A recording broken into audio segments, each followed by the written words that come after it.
दिनभरि काम गरेर 1500 कमाउने मजदुर बिहानदेखि बेलुकासम्म पठाउ गरेर 12-1500 कमाएर परिवार पालिरहेका राइडर अनि सर्वसाधारणहरूलाई अहिले नेपालमा बिहान बेलुका दुई छाक खान पनि धौधौ पर्ने अवस्था भइरहेको छ।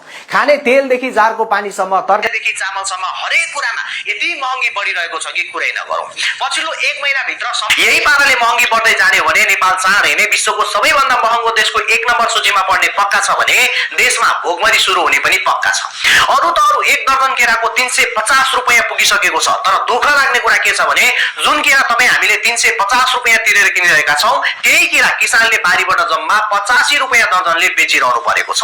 किसानले बेच्ने दर 85, हामीले बजारमा किन्ने दर 350 भनेपछि यो बीचको 265 रुपैयाँ हरेक दर्जनमा बिचौलियाले खाइरहेका छन्। हो, मुख्य समस्या यहीँनिर छ।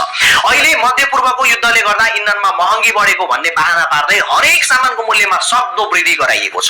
तर उता वास्तविक उत्पादन गर्ने किसानले भने पुरानै रेटमा खाद्यान्नहरू बेचिरहनु परेको छ। हो, यसैलाई भन्छ कालो बजारी, यसैलाई भनिन्छ लुटतन्त्र।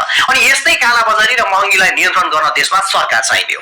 खैर अब हेरौं पछिल्लो 1 महिनामा कुन कुन कुराको भाउ कतिले बढ्यो त भन्ने कुरा।